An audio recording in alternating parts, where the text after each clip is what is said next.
Good morning, this is Kris Shoemaker, also known as Yehudah ben Shomeyr, and you're listening to Coffee with Kris, the time of the day where we share a cup of coffee and share a bit of the Word of God. I'm so glad you joined me for a hot cup of coffee this morning, and today is a new week, therefore it is a new Torah portion. It is the second Torah portion in the Torah portion for the entire year, and it's called Noah, or in the Hebrew, Noach. You add that little ch on the end of it, right?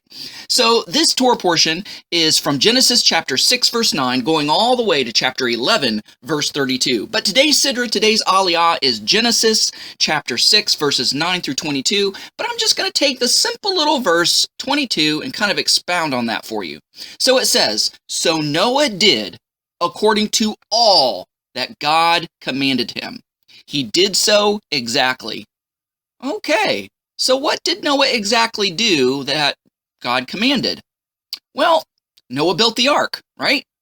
Now, if God gave you blueprints and instructions to build an ark, wouldn't you want to do exactly as he said? To the letter, to the T, make sure that all the I's are dotted and the T's are crossed and minding all your P's and Q's. You would not want to cut corners, would you? You would not want to take shortcuts. You would not want to use shoddy or cheap material, would you? You wouldn't want to just go on the fly and improvise. I mean, we're not talking about an IKEA bookshelf here that you just spill out on the floor and you can kind of put together with your eyes closed. It's a little obvious. You don't really need the instructions. And so what if you end up with one loose bolt or something somewhere that you didn't use?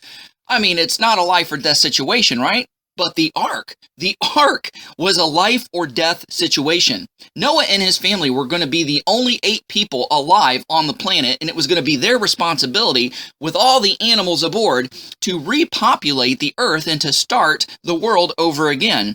So it is very important where it says, "So Noah did according to all that God commanded." He did so exactly. So it's very important to follow whatever God says to the very best of our ability to the letter, not taking shortcuts, not cutting corners or anything like that. Now, if Noah did take shortcuts or cut corners or used shoddy material in the building of the ark or in the gathering of materials that would sustain them throughout the voyage of the flood, Genesis 7 may have read very differently. It may have said, "And the flood waters came, and Noah and his family perished because they didn't do all that God had commanded them to do." The end.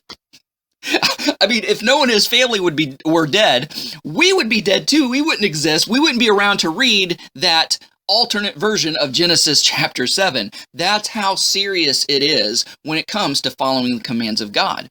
And now I remember sometimes hearing God's voice, and God telling me to do something, but yet God's taking so long to do what he said he was going to do. And I was like, okay, well, maybe I heard God wrong, or maybe I've got to try to figure this out. And I start reinterpreting what God said. Didn't the same thing happen with Abraham? Abraham said, "Look, there's going to come a son, come from your loins. It's going to be your son." And he was implying this son you're going to have with Sarah. And years went by and no son. And so Sarah's like, "Look, I'm tired of waiting. Maybe we heard God wrong. I believe God spoke to you, but maybe you didn't hear him so clearly. Maybe we were meant to have a son through a surrogate. It would still be considered legally my son, but maybe you should take Hagar the handmaid." And so that's exactly what Abraham did. Wow, sounds logical to me. Yeah, maybe I could have heard wrong. And then, of course, Ishmael was born. And as a result, we have a lot of problems, between the Arab and the Jewish people to this day because of not following God to the letter, not hearing his instructions clearly and following them out. He birthed an Ishmael, and we birth a lot of Ishmaels in our life, so to speak, because we don't hear God clearly and we don't do exactly as he said.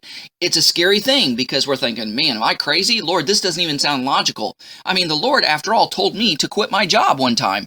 And I was like, Lord, that doesn't make sense. How am I going to make money? And I didn't obey God, and all hell broke loose in my life. I said, "God, what's the deal?" He said, "Look, you're disobeying me. You're walking in disobedience. You've stepped out from the umbrella of my protection and my will. Therefore, I cannot bless you." So this is why this is all that's happening. Okay, God, okay, I'm going to do what you say, even though I don't understand it, even though it doesn't make sense. And I did. I gave up my job. And you know what? The Lord has been providing for me ever since. I don't know how He's doing it, but He's doing it. But all I want to do is be obedient to God, because I know He's glorified through my obedience of Him. So that's the message for today and for this week. Chew on that and dig your nose into the Word of God. That's the only way we're going to sniff out any counterfeits that the enemy tries to bring our way. Guys, thanks so much for listening. Go out there and have a great day. Shalom, and God bless.